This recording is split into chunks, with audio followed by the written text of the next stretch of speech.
Welcome to X-Men Evolution, episode 28 of Cyclops is Waiting for Me, an X-Men animated recap podcast. I'm Rod, and did you know that we were recording our last podcast episode and an earthquake happened? I just saw an update of 4.5 hitting San Bernardino while we were sitting here recording. Real time, like an hour ago, and posting time a week ago? Yeah, 7:44 p.m. Yeah, like an hour and a half ago or so. So like maybe right when we started recording. Yeah, actually, exactly right when we started, because we were going to go 8, and then we started like a little bit before. Fun. Good omen. No, I didn't know that, Ron. I didn't know that either. I went over to message you the link to this recording, and then I just saw a friend like, geez, another earthquake. And then someone replied, like, oh yeah, 4.5, 1 mile west of San Bernardino. No, but we talked about this. I'm very fortunate to be in a newly built construction. And when the hurricane hit, I literally didn't feel it. The only reason I knew there was a earthquake during the hurricane was because you posted about it. Yeah, you were the first post that went live 17 seconds later on Instagram. And I'm the full opposite end of that. I live in such a shitty place.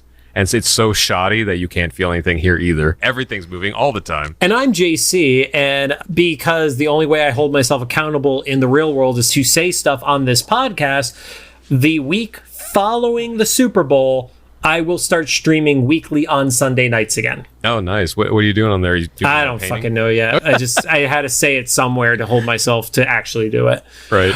Cyclops is Waiting for Me is our weekly podcast series. We're going back and watching every single X-Men animated episode that we can find, along with some bonus content like video games, Lego builds, and other shit we haven't come up with yet. Our first series started with the original 1992 X-Men the Animated Series, building up to the release of X-Men 97, which we thought was going to be coming to Disney Plus last year. As of the day of this recording, we still do not have a release date, but it should be coming out this year. But until that happens, we're going to be covering other X-Men animated series like this one, X-Men Evolution. Some quick reminders: we're a recap show about a series that started over 20 years ago. There will be spoilers. If you don't want spoiled for you, pause the podcast, watch the episode, and come back. We are currently not sponsored by or affiliated with Marvel Animation, Disney, or Disney Plus in any way. We threw Hulu in the bucket because who knows what's happening to that.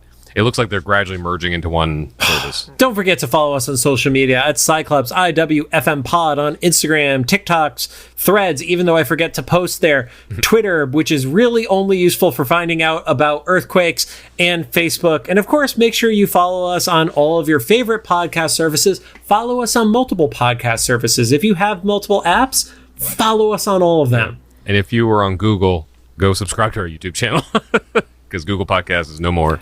Yeah, we did, in between previous episodes and this one, set up the RSS feed. So we are on a YouTube podcast, which I think you just have to subscribe to the YouTube channel to get it in your feed. But yeah, it's the audio-only solution for podcasts on there. And now on to the show. Today we're going to be talking about... Sorry, just got to point out, such a quicker introduction compared to last week. I think we went 22 minutes before we started talking about the episode. Yeah. This is what happens when we record 2 episodes in one night. Yeah. The first one, we unload on everything that's happened the last 2 weeks. And this one, the only news update was there was an earthquake. So we technically did do what we normally do. But because we record in batches, that news was a week late. Now into the show. Today we're going to be talking about Season 2, Episode 15, titled The HeX Factor. I don't know how to emphasize sonically the capitalized X. It aired February 20th, 2002, and currently sits at a 7.6 star rating on IMDb. This rated higher than Walking on the Wild Side as well? I double-checked. Yeah, that's so funny. Not that it was a bad episode. I liked it. Also, full disclosure, I fully expected there to be another music video in this one. It had everything set up for there to be another music video. Including, before we get into the details of the episode, Wanda, who is in this psychiatric institute, has full eye makeup on in her little straitjacket. And she does the whole hair cutting montage. Actually, I genuinely thought as soon as she took the first snip of her hair, it was going to be like, don't, it was going to go back into something like that. It's just the bad girl theme song for the X-Men. Right. It opens up on what it, to me initially looked like a cathedral or a church maybe. Same. I literally wrote it as creepy cathedral. Yeah. And then we go inside. I'm like, oh, this is a prison. But this is more of like a psychiatric facility, right? Is that where but here's the thing. I'm not a doctor. I don't have any experience with psychiatry or mental health or any of that shit. Why would you take people who are having mental health issues and put them into some of the scariest looking buildings possible? Oh, yeah. It's like Arkham, right? Yeah, Yeah, this is a creepy fucking castle. Like, how is that good for anybody's mental health? I feel like you're degrading the health of the healthy people working there. What makes sense about it is Nope. that it's in America. Oh, So- we don't know how to deal with mental health here. Just medical facilities in general. Back now, several years ago, a mutual acquaintance, a friend of ours, had a stroke, and so me and my at that time like business partner would go visit this friend in their assisted living while they were recovering from the stroke, like every other day, and they put them in the most depressing facility ever. It was just like constant moaning. People were literally being wheeled out by the mortician daily and stuff. And That's great for people to see. yeah, exactly. You look around, you're like, this is where you're supposed to recover. I'm like, recover is not the word I would use here. This looks like where you get sent to die. They're not intending for you to leave here. Anyway, so this is believable. We're like, yeah, we're not really thinking she's going to get better. We're just going to put her in a scary building. And we also know that Xavier has some involvement with this person who's locked up here. So he's locked this person up in this facility, or been at least aware of them being in the facility. And he's locked up his brother in that government facility as well. How many prisoners does Xavier have? Well, we know of two so yeah. far. And I'm very cautious about saying so far. Yeah. This kind of goes into the next thing. You mentioned what order these were in. Was this in the before everything gets revealed or after people start finding out about mutants? This was before, right? No, I believe this is the was one after? that brings it back into order. Okay. Let me just confirm, since I closed that tab for... I was just wondering because... Yes, this is the one that brought them back into order. So this Okay. is the last episode before the two-part season finale. Because, well, let's get back into it. Xavier's being escorted into a separate room, which in a normal facility would be where you would have like visitations for prisoners or whatever, but this is like a castle turret dungeon or something. Yeah, it's a dungeon. And then all the orderlies basically radio each other that Xavier's there, the prisoner's ready, make sure her hands are bound, they can't move even just a little bit. And then you see that it's Wanda. And to be honest, except I wouldn't have known that right away, except that you would message me, do you want the episode with Eve or Wanda? And I was like, oh, okay. Yeah. And so it's like, okay, this is Wanda because they're playing her as young. She's not like one of the elder mutants in the show. Right. Which makes sense considering we know how old her brother is. Pietro, yeah. And Wanda's in a straitjacket. They have these... The poles. The poles. I guess that's a real world thing? Yes. Okay. I didn't know that. My only... This is so dumb. My only reference to that before was in Mortal Kombat 11, the Collector. That's how they would handle him because he had several arms. And so I saw in this episode, I was like, oh, is this something not Mortal Kombat? So I've not ever seen it used on a person to the best of my memories of a movie, but I've definitely seen it used on animals, which has really worse implications. Yeah. Also, anytime in this show, whether it's like Juggernaut or Wanda, or in any movie or TV show, when you have somebody that's in prison somewhere and any of this, you let them out a little bit, they're going to get out. There's something the facility's not thinking of. Of course, she like wiggles like a finger or two out and then like... Yeah, melts it the looked like straps. she had gotten her fingers out the edge of the straitjacket, essentially, and she was able to melt the latch on the straps. Yeah, so she gets out and just wreaks havoc. And that was a point where I was like, okay, even if the world doesn't know about mutants, there's 100 orderlies that do, right? At the very least. Right. Yeah, because they all know if she moves her hands, she's doing magic. Even if you don't identify that as a mutant power, you know that this girl has powers. All these orderlies who are definitely not being paid enough for the shit they're dealing with in this facility, and all of the guards at the Juggernaut's facility know there's people with powers. Whether mutant or not, you know there's powers at least. And I think Wanda, this situation was so much more wild because at least with Juggernaut, it was like just a couple, because we joked about how there's like virtually no one there most of the time and stuff. And you could almost chalk up to like just being like some sort of like freak of nature, like superhuman strength or whatever. Like a But, brute, basically. Yeah. Yeah. He's really big. But this is essentially a teenage girl. And not only is she wreaking havoc and like the walls are cracking, earthquake stuff, there's psychedelic stuff happening, like things are melting and physics just aren't being followed and stuff. It makes a little bit more sense if some of the world already knows we're in the order of the season where stuff is starting to leak out. Then, But because the internet isn't as prominent and there's not a Twitter, and Facebook is still just kids in college at that point. Was 2002 still was Facebook already starting then? Yeah. Wow. Okay. I want to say it was 2002 or 2003. Okay. Because I think I've mentioned this in the past. My school was in the first 20 schools to get Facebook because we were in New England. Okay, that makes sense. Because like I didn't have any inkling of Facebook when I was in college. Yeah. And then maybe a year or two when after I graduated, I remember exactly where I was sitting with a friend, and my tech friend was like, "Rod, geez, that was 2004. I'm way off. This was still this was MySpace days." Okay, gotcha. Or maybe it was like Zuckerberg's doing the first coding for the first version that was problematic. Yeah. Or I guess it went full circle and became coding. Problematic. Yeah. So she goes ham on the whole facility. Yep. Melts the front door. Actually, the melting of the door made sense because at least it was like molten or whatever. There's some stuff that she does, it's just wavy, like the particles get crazy and stuff. And then she just leaves. She somehow arrives in the room with Xavier. At first, I thought like that's just a happenstance, and she doesn't know this facility very well. They have a reveal here in a little bit, but she arrives there. They do the before credits cliffhanger where she reaches out, and you're like, oh, she is gonna, because what she's been doing to everybody else, she's just gonna like eviscerate Xavier. Then it cuts to the opening credits. This was the PG version of Wanda versus the Illuminati, basically, because she murdered all those guys who were the orderlies there.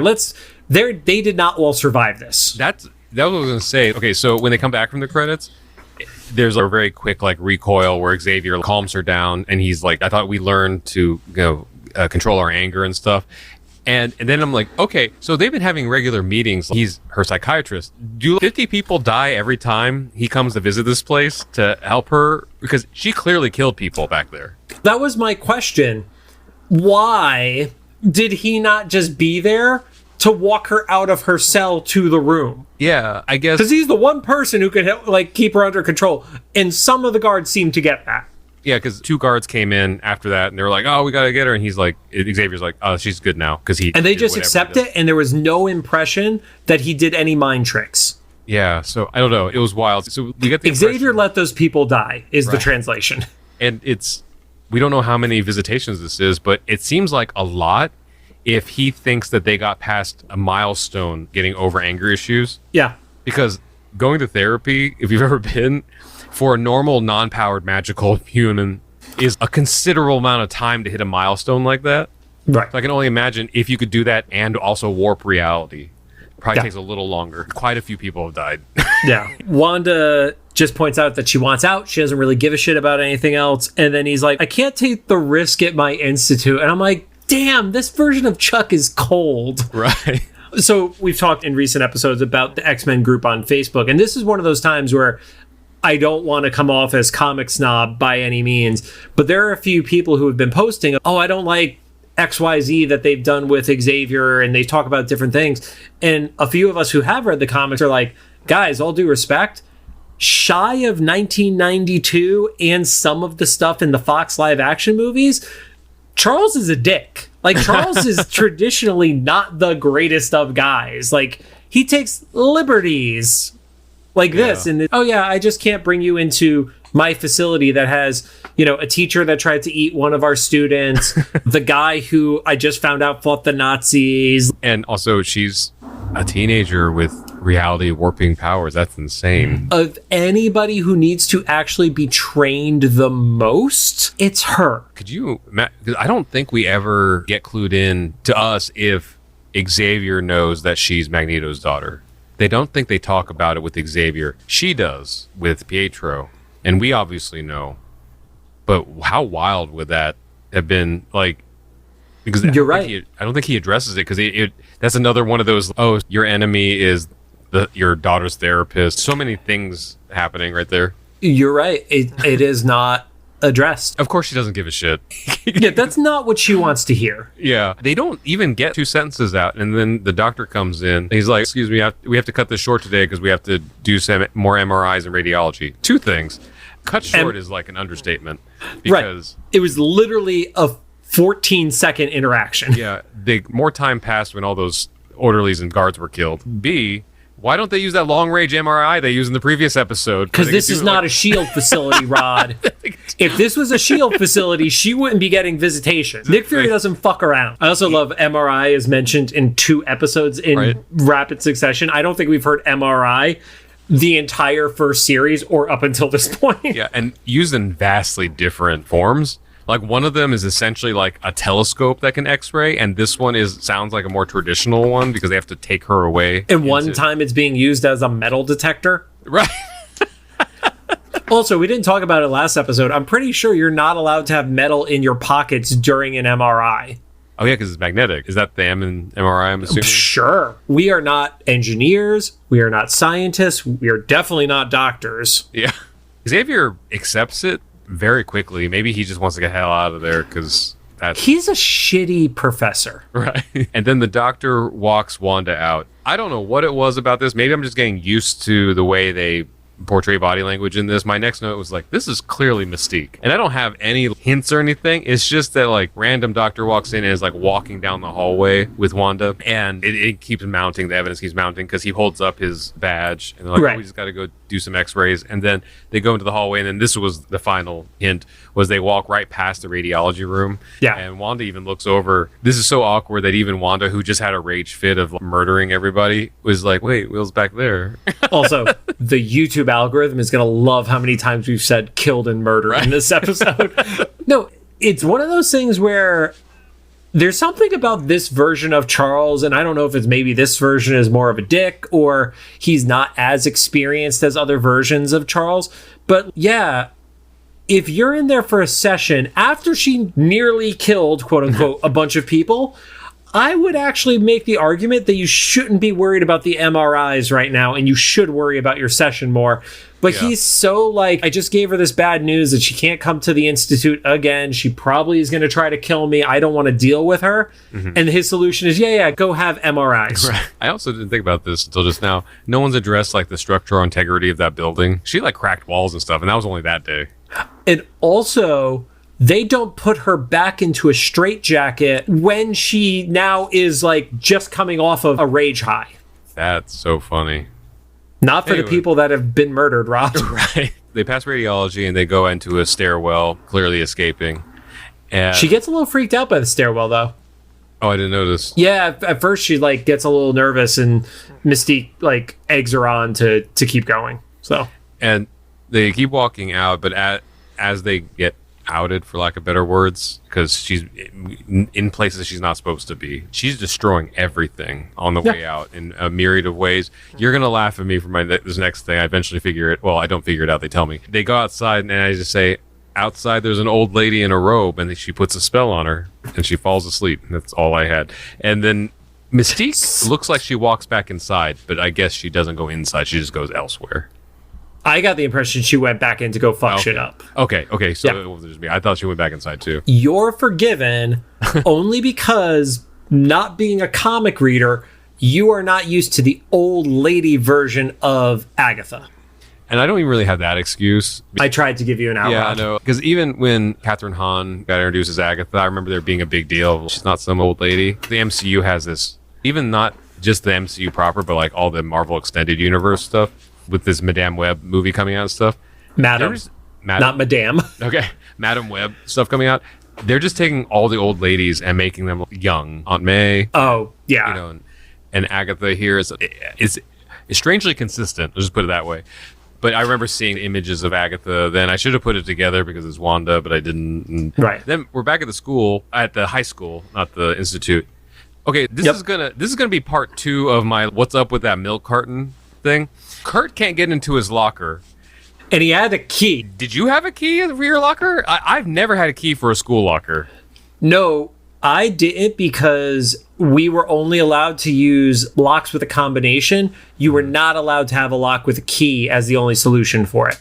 We actually had to buy our locks so the school could get into them at any time. Schools that I went to, either you bought a lock, or I can't remember if we leased them or not. I can't remember. Our parents paid for it, whatever it was. But they were all that one master lock, that silver one that everybody knows. Or they were just built into the locker. I remember, was it middle school that they were built in the lockers for me? That was an issue because like if you had that locker last year or semester, then nobody would ever reset the codes. Yeah. Yeah, I don't. At the time, I thought that you just couldn't, but now that I'm thinking back on it, the school system, they probably just didn't. They didn't give a shit, dude. But I don't know of any American school, at least, a public school that would use keys for locks for the locker. Maybe I'm wrong. Maybe this will be the clip for this week, and everybody will tell me I'm wrong. It has to be, because somebody yelled at us for not judging them for making up their own milk carton thing. So I saw a comment about, oh, you must not come from a big family because we got milk like that all the time. And I was like, really? Where though? Like where? I've literally never seen that as a actual IRL design. No, yeah, me neither. It had a handle on it, and I just missed it completely when it was on the screen. But when you pulled it for the reel and the clip, I was like, what the fuck? What is that? I thought maybe, because you know how is it Canada that has the bags of milk and you put them into the pitcher? Yes. Like maybe it's something like where there's like a carton that doesn't have a handle on it, and so that you can get a handle for whatever. But I don't think that is common, at least out here. Same thing. When you went to high school or junior high, do you or anybody you know have like a key for your school locker? I just think that's weird. Yeah, maybe, if you have, tell us, but it does not match up with either of our experiences. Maybe for sports, like in the locker room or something, I could maybe see it because it's a little more lax and you bring your own lock or whatever. But this one didn't even look like it was a separate lock. It looked like it was part of the. It was built into door. It. Yeah. So anyway, wow, we are hung up on the dumbest shit on this show. I love it. Kurt can't get into the locker. Kitty walks over and she's like, "You just got to know how to do it." And so she like phases into the locker, gets his history book or whatever history book going to. Yep. And Kurt's like, "Oh man, I owe you one." She's like, "Really?" And then she just materializes a pan of muffins. And I love that the little like B story of this episode is how bad Kitty is at making muffins, because Kurt takes a bite and he won't swallow, whatever the scenario is, and he teleports away, and this time the muffin hits the ground and it literally bounces back up like a Looney Tunes episode. And this was something I don't know if anybody else noticed too, but when Kitty says she wants him to try a muffin she made in home ec, when she holds the muffin up, and if you didn't notice this, you can go back and watch and listen, they play like a horror music cue. It goes, yeah, like as she holds it up. They went there. I don't know how it was for those productions. Usually I do some production music, as I mentioned a few episodes ago. That feels like either the music guy had a sense of humor and did that, or more likely the director of that episode had it as a direct note. Right. Music swell when Kitty holds up the muffin or something. I just thought it was a funny little like joke, like no one's going to get that, but that's so funny. But you, as the music guy, got it. Yeah, right. Anyway, he's kind of rude to her, like, because she says, what's it missing? And he's like, something to wash away the taste. I was like, oh, damn. She just helped you get your book. You could at least be like, sugar. It's missing sugar. Yeah, then he teleports away. Outside of the school, Scott and Jean are talking. They're finally having the talk. They're having a talk at this point. Scott's like, so what about Duncan? And Jean's like, yeah, he's not the guy that I thought he was, which is not the answer that someone you're interested in is supposed to have. But if you take it in the context of the episode order, regardless of the time in between or the reorders and stuff, this still happens after. We could see between the Sadie Hawkins dance ticket scenario, the dance itself, where he is just like talking to his buddies and ignoring her, that she's definitely feeling underappreciated in the relationship. It makes a lot of sense that she's feeling that way. Yeah. No, I get it. It's just something like... I know you get it. I'm just fucking... I'm mansplaining to the audience, Rod. I'm just saying, when you're in that kind of situation where you're interested in somebody, but they're already in something, you... hopefully, you want them to be in a good situation so that you feel like you're doing the right thing, right? You're staying in your own lane because they're in a relationship. But now when they're like, he's an asshole. Wait, no, what do I do now, though? Now we're in this gray area. And also it jumps to... how's stuff with Taryn? And he's like, she's real nice. And it's like, I can't be the asshole who finds out you're going to break up with Duncan, and then I'm going to dump Taryn and immediately start dating you. Yeah. Like, you still look like a douchebag when that happens. Yeah. And speaking of all that, Scott's like, so I've been wanting to talk to you. And he finally starts initiating some sort of conversation. We don't ever get a clear picture of, like, is he going to say that him and Taryn broke up? Or he's gonna... Or that he's going to actually tell her his feelings or and whatever. Then figure out if they should break up so they could... The latter of those is what I thought was going to happen. And then Duncan just starts laying on his horn. Okay, so Duncan's got more of a personality now. He was just kind of aloof. And then, so the ticket thing happened, and that was like a little bit presumptuous. Now he's just a straight up asshole. He's like, honk, honk, bitch, get in the car. Even if he was like a decent person, but just not taking social cues in a relationship, I don't think you wouldn't honk every 2 seconds for your partner to get in the car. You know what I mean? He's kind of dumb, Rod. He keeps interrupting Scott. They never get the chance. Jean's like, we have to talk about this later. And then she screams, "I'm coming!" I really did love this interaction with them. I was hoping to see the conversation, though, at least a little bit. The thing is, we still have to address that there is the third part of this love triangle, removing Duncan and Taryn, because Rogue is into Scott still. I forgot about that. Yeah. And then we go to the Brotherhood house, and the long-awaited moment happens where Mystique returns to the house. And because we have not seen her since the end of the arcade episode at the house party. Yeah, and these guys haven't seen her since the season 1 finale. Yep. Her first action is to yeet Toad, which I thought was hilarious. It was great. Toad is just the punching bag of this this whole sequence. Then her dialogue also clarifies something that you suspected before, that the house was nice.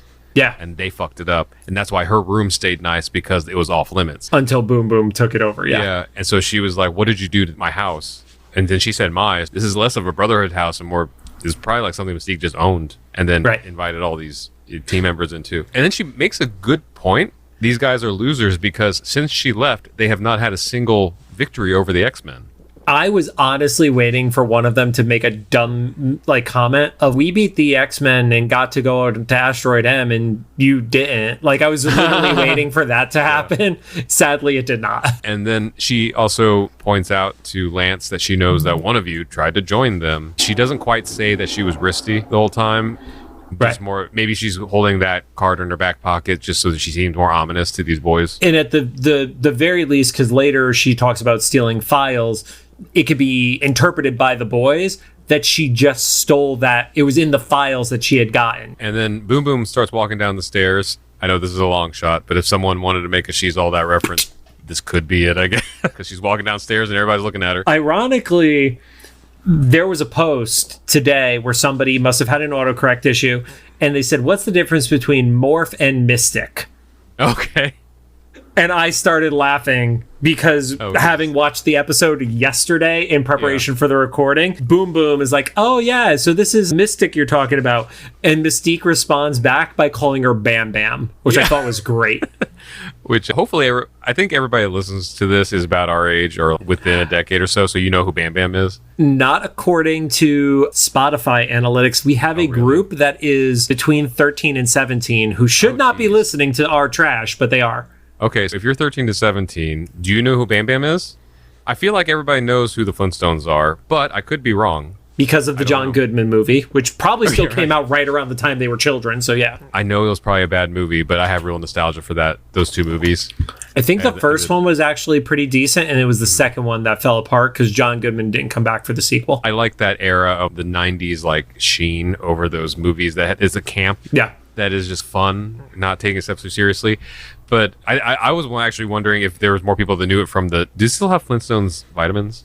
I feel like the vitamins... That's probably the most active thing in pop culture for the Flintstones to this day. That and Fruity Pebbles and Cocoa Pebbles. Fruity Pebbles, I forgot about that. Is that still a thing? I feel like it is. Yeah. I don't go to supermarkets anymore, so. I don't buy cereal because I generally don't eat it, but I know that they still call stuff Fruity Pebbles because edibles I get, you get a choice between regular Rice Krispies or Fruity Pebbles. At least I feel like it's still out there. And if you're listening and you're at a store that sells Fruity Pebble edibles, Rod will take sponsorships. Except I can't because it has food coloring in it. Oh. So I always get the regular ones, but I see or unless you have, for some reason, plant-based colors. And I'm not saying that as like a LA, hipster or whatever. I Red 40 specifically, I have an intolerance to. It kills him. Yeah, right. But I did sacrifice 2 days of health this past weekend because I really wanted to try Takis. Totally worth it. I was going to say, was it worth it? Oh, they're so delicious. Good. But there is so much food coloring in those. Have you ever eaten Takis or seen Takis? Not sober. Man, the blue heat ones specific, all of them have a lot of food coloring in them. Yeah. The blue heat ones, and I think it's part of the texture too, because I enjoy the texture. It's powdery, but it's caked. You can scrape off layers and layers of the color. It's like powder paint for cars and shit. Right. I think the whole point of it is that when you your tongue is coated in blue and everything. Anyway, a few mutual friends of ours informed me that there's a Trader Joe's brand of Takis that don't have artificial food coloring in it. And if that's the case, I know what my weekend is going to be like. Anyway. That was the tangent of the fucking year. Right. Bam Bam to the Takis. And then Boom Boom makes one of her little explosive ball thingies. And the guys are like, can't do that. And so they just toss it around like a hot potato. It ends up with Toad. he gets blown up again. So this is at least 3 times he's been blown up by Boom Boom's explosive things that we know of. Yeah, because Boom Boom is about to do it, and then Quicksilver makes the save. Because I think he's the one who is most genuinely terrified of Mystique of the whole group. Maybe because he's the smartest. He also double agented her too. He's probably like a little, and they haven't had time to hash that out since he betrayed her a little bit. But yeah, and then Toad walks back into frame, cartoon logic. You know, blown out hair. His hair's blown up, but he's pretty much unscathed. Yep. Even though we've seen those explosive balls blow up lamps and public furniture and stuff. Cars. Yeah, cars. He pops back into frame as Quicksilver is asking her where she's been. And she introduces their new secret weapon, which is Wanda. And instantly, obviously, Pietro recognizes his sister, and she is instantly pissed off at him. I love that interaction. 2 things. Because these characters are so different from the ones I'm used to, forgot that they would know each other. It was so quick. He's like, Pietro? Yeah. He's like, Wanda? Pietro? And then she just goes ham on the building. Yeah. We don't know why yet, except that they're teenagers and siblings. And then you get the really awkward moment, which I guess if you've never read or watched the X-Men before, you wouldn't know this part of it. But they're hiding Quicksilver and Toad behind a couch. He's like, oh, is that your ex-girlfriend? It's just cringy the second you hear it. No, it's worse. It's my sister. But it's just the implication of Pietro and his sister being what it is in the comic book sphere is just awkward. And did I hear a rumor, too, that Elizabeth Olsen, and I can't remember his name, that played Quicksilver in the MCU, they hinted at it, too, in their acting? I have never noticed it. Read that somewhere. I honestly can't remember if it was like a rumor thing that happened on the internet at the time, or there was an interview where they were like, we didn't know we were going with it yet, so we kept toying with the idea. That one has always been to make people uncomfortable. It's not for good reasons. I didn't notice that though, so you pointed out, when he was asked if it was his girlfriend or sister. That's wild. Anyway, so they're behind the couch. They're all trying to like avoid her. Toad, I guess since he realizes he's impervious, actually goes to attack her and he tries sliming her, but she like deflects it back to him. She reverses it back at him. And he's grossed out, which says a lot because he's had a toilet blow up and all this stuff. And he says, ooh, I slimed myself. Yeah. And then you'll laugh at this, my note here. The old lady comes back and calms her down again. Right before that, Lance is yelling at Quicksilver to get her to stop. Quicksilver's like, I can't do shit. Lance then has his powers reversed against him. So they're just destroying this fucking house. Yes, and then quote unquote old lady returns. But then Mystique name drops her. And that's my next note. Oh my God, it's Agatha Harkness. Of course. I should have recognized it. Because specifically the robe, I feel like was very identifiable from like the comic things I've seen. It's so funny just because I'm not familiar with the comic history of things. I saw so many parallels from the WandaVision show that I'm aware of with Wanda and Agatha, is that Agatha is this mentor, but also a little bit of an enemy. In the comics, Agatha primarily is a good witch and helped Wanda gain more control of her powers, and was like a mentor scenario, but didn't go the like evil route that we saw in WandaVision. And I guess technically in WandaVision, Agatha is still also much older than Wanda. She just physically doesn't age as much because she was alive during the Salem witch trials. Right. And in the comics, that's accurate too, that she was around during the Salem witch trials. And that's when Mystique, this show, especially in the second half of the second season, is doing a great job of callback. So either this was planned out or they did a great job of pulling from stuff that happened earlier. Mystique reveals here that, like you mentioned, when she stole the CD from Cerebro, part of the information she got was Wanda's psych profile, and she knows exactly how to control her, which is kind of gross, but also that's Mystique's thing. 100% think this was planned out. I think they were given a little more freedom for those overarching connectivity of the episodes, that they planned this out. I, not knowing what was coming, thought it was going to be a little more of like Hellion style story where Mystique was going to give up on the Brotherhood and try to like grab some of Xavier's students and go after the new X-Men or the new mutants, whatever you want to call them.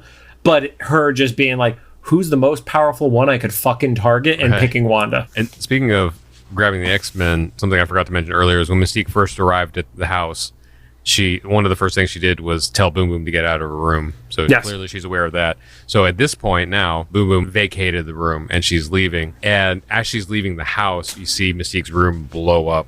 and I guess she has to get the last word in. I don't know how that house is still standing. There can't be any structural integrity left in the earthquake. It has to be one of the strongest foundations, considering Blob's room is on the second floor. Right. Blob has tried breaking into Mystique's door at some point. Oh, that's right. Yeah. So that has it's got to be one of those really old houses because the structural integrity is amazing. Yeah. And then we go back to the X Mansion. Scott is going through the fridge in the kitchen, and Kurt scares him because Kurt is trying to hide. Yeah, he gives a good jump scare. He's trying to hide from Kitty, and we find out that Kurt has had to try more muffins throughout the day. Yeah.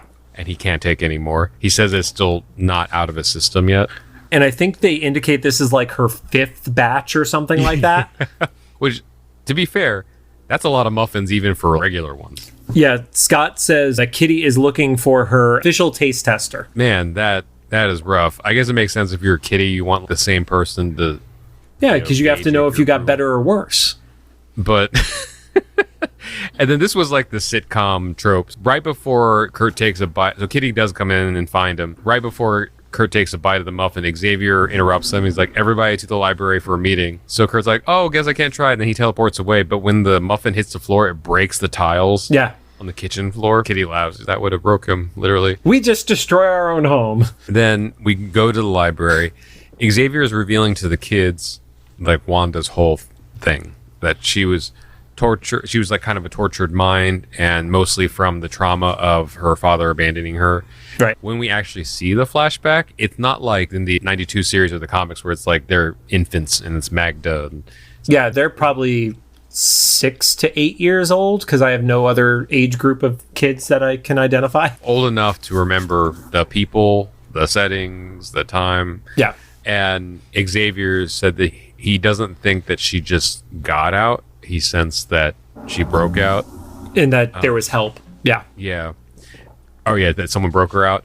Then back at the Brotherhood, what is supposed to be, or is Agatha mentoring Wanda? My note here was Agatha is just basically traumatizing Wanda.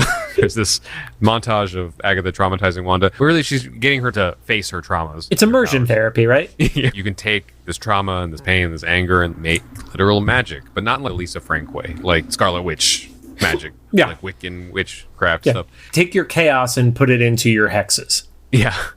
And I thought there was this gem involved. Is that something significant, or was that just something that was in animation? I think in like D&D, it's called a focus. Okay. Is the term for it. And it's like when you're doing magic, you use this thing to help channel it. And I think that was like that's what it was implied to be. It was focused on enough that I started writing a note about it, and then it just didn't really add up to anything later. Right. But it was basically a training montage, but with magic. Where it would have been appropriate to do, like you were saying, this, like music video 2.0. Oh, I could see that. This next part is where I thought the music video was going to happen. We see Wanda's in the bathroom, and she does like when you're going to make a big change in a TV show or movie, cut your hair. I thought that first snip was going to be that guitar riff. Right. And then we're going to see her, I don't know, transform, but it's pretty short. She just basically cuts the two sides of her hair short, so it's like a pixie cut.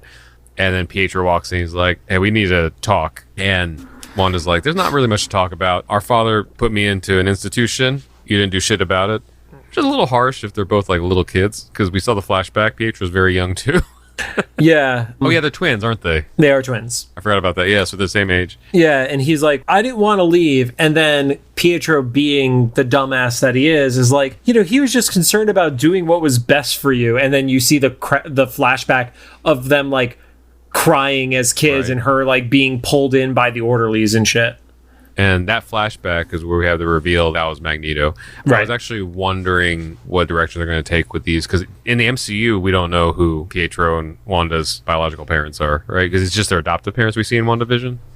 Right, the ones that they're in the apartments with. Yeah. Yeah, but they make it clear this is Magneto. And then he does the whole like, oh, you just need to see it from his point of view. And I'm like, holy shit, dude, you're going to die. Yeah, this is where you die. This is where you have your multiverse of madness shredded moment, like you're fucking John Krasinski. Wanda from the MCU arrives in Evolution with Sokovia and drops it on him. Not with Sokovia, with Ultron, and brings Ultron to him. Then Wanda yells at Pietro. She leaves the bathroom. She's like, I don't want to talk about this. And she says, monsters don't get to have a point of view. Right. You're just like him, and you always were. And it's like, she literally just compared her brother to being a monster. There's no subtext to that. And as she's walking out, Mystique is outside the bathroom. We just get Mystique is just always spying the right time, right place. Yeah. Both as Risty and Mystique. Yep. And she basically asks Pietro, she lets Wanda go, but she asks Pietro where his loyalty lies, because it's a reminder that he double-crossed her. That was the word I was looking for earlier, not double-agentedness. Double-crossed her with Magneto. And he was like, obviously, it's you, because he lost. He's abandoned us twice. Yeah. She also says, because he's asking, like, are we ready to go up against Magneto yet? And she's like, yes, but we need a little bit of a test first.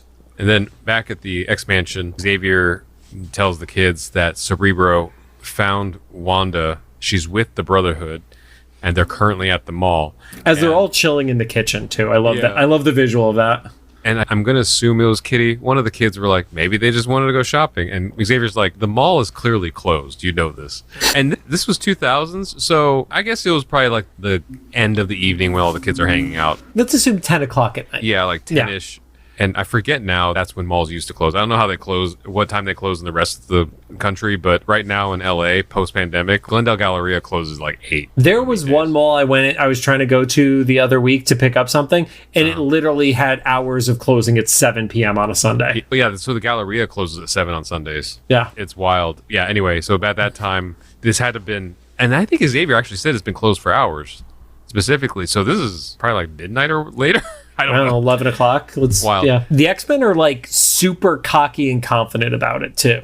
Yeah, I guess to Mystique's point, they haven't lost against them in a while. So or to the Brotherhood in a while. So they go. Xavier essentially sends the kids to the mall for whatever reason, because this should reek of a trap. But there they go. So they arrive. Like at the mall. this Xavier sucks. They arrive at the mall.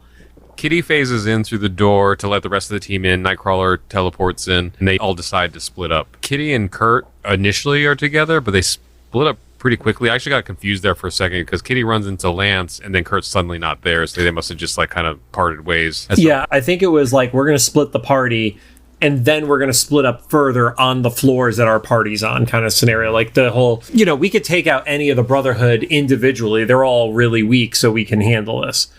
And Kitty runs into Lance, which was probably by design. Lance is trying to warn her to leave because he's like, I don't want you to get hurt. She doesn't know what he's talking about. And it was an interesting interaction. And the X-Men Evolution wiki said that their relationship is over, but still complicated at this point.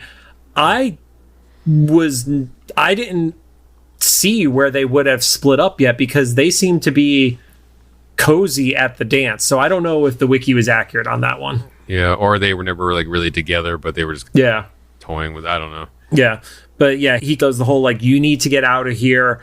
I don't want you to get hurt. And before she can really dive into that loaded statement, you hear Spike yelling. I thought it was Spike who is like just off camera. You see he's actually in the electronics store, Jubilee's favorite place to go in the mall. Oh, yeah. And he's fighting Blob. Then we start seeing like these sequences of paired off fights. Yep, and Blob essentially gets stopped by Spike. You get Quicksilver and Kurt in a department store. And it proves that Quicksilver has no tactical knowledge of anything, because he thinks he could just wrap up Kurt in a bunch of clothes. And Kurt just teleports out and knocks him into a shoe-case and just finishes him off like completely punks him out, really. Yeah, I have here, Pietro gets defeated by a hat. Yeah. We see Jean is in like the main hallway of the mall where the big fountain is. Remember when malls had fountains? Yes, and this one wasn't just a fountain. This must have been like imported from the Rainforest Cafe, because it was a waterfall. Yeah, and runs into Lance there. So I guess Lance has just like let Kitty be and tries to avalanche a bunch of rocks onto Jean. Scott zaps them away, but then this happens so fast, like rapid fire. Toad tongues Cyclops' visor, for lack of better words. Which is perfect timing to have been a reference to the X-Men movie. Oh, Okay. Because that happens when they're at the train station scene, I believe, where he surprises Scott by pulling his visor off, and that makes him like shoot all over the place without control. Interesting, yeah. And we know that they've had communications with the Fox movie X-Men team because of stuff like the design of Mystique in the finale of last season. Jean and Lance basically have the Avalanche versus like telekinetic battle with the rocks and stuff like that, and Jean is able to overcome it. At that point, Scott is searching for his visor, and I don't know if you picked up on the animation error. He has his hand or his forearm covering his eyes, and the visor is still underneath his eye or underneath his arm covering his eyes as he's searching for the visor on the floor. Oh, I didn't catch that. Yeah. Okay, yeah. But then Rogue saves the day. She touches Toad to get his visor back, and gets his athletic powers for a hot second when she jumps from the second floor of the mall to the ground without dying. Yeah. And then Cyclops zaps Blob. Yep. And that's when Wanda arrives down the escalator. Very grand entrance. Also, character design, I thought was interesting. She was wearing a necklace and 2 earrings that were ankhs, like the cross with the circle on top, which is usually Egyptian in nature. I thought it was an interesting character design choice. And then she goes ham on them all. Essentially, every introduction of Wanda here is going ham on whatever location she's at the moment. Yeah, she fucked up the psych place. She fucked up the Brotherhood house, and now she's fucking up the mall. And that's when Cyclops starts shooting his optic blast, and Jean's like, "What are you doing?" He's like, "I don't know. I can't close my eyes." And then everybody just starts going haywire. Basically, she's just controlling them, which I did not see coming. I know she can change reality, but she's just like backfiring all these powers on everybody. Like, yeah, stuff is like being reversed and thrown back, and just like spikes get sent back to him. Yep. Kitty gets stuck mid-face through the floor, which has to be a nightmare. Like, that should kill her, right? The spike thing, and this is where, remember in the past we've talked about it.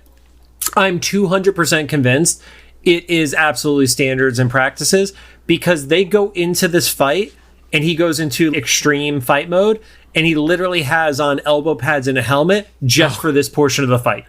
I didn't think about that. It's so funny. No. You gotta be safe.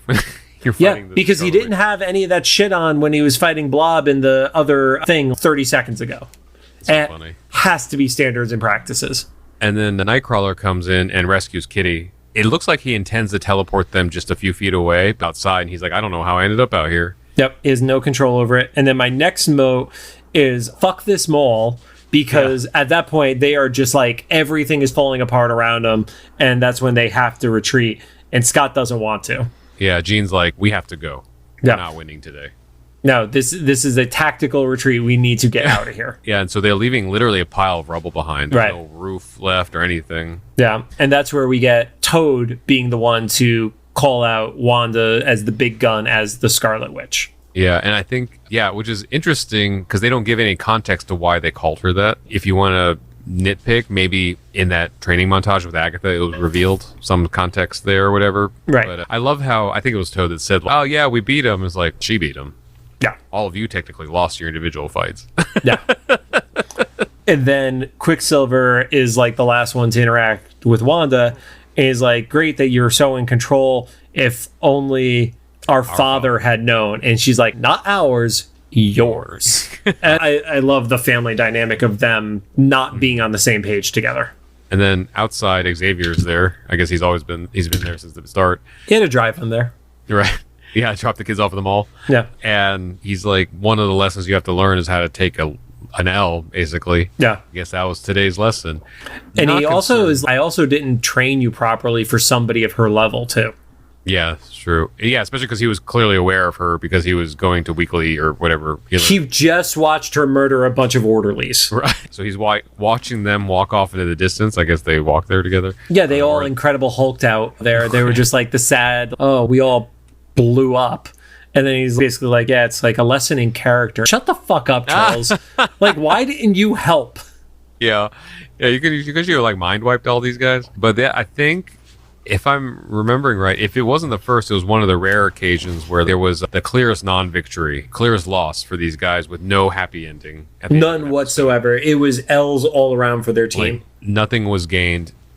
Maybe a lesson, like Charles said, but other than that, like, building several facilities were blown up and damaged. All the X-Men lost to one person. Yeah, to a single new character too. Yeah, and arguably none of them actually learned anything new, like tactically or anything. Yeah, like Avengers: Infinity War, where at the time it was like, wow, this is new because it's a superhero movie where they lose. It kind of felt like a Spider-Man story in that way. Oh, yeah. Because Peter doesn't always get the happy ending, and this was very much not a happy ending. That was that episode that did not feature a music video.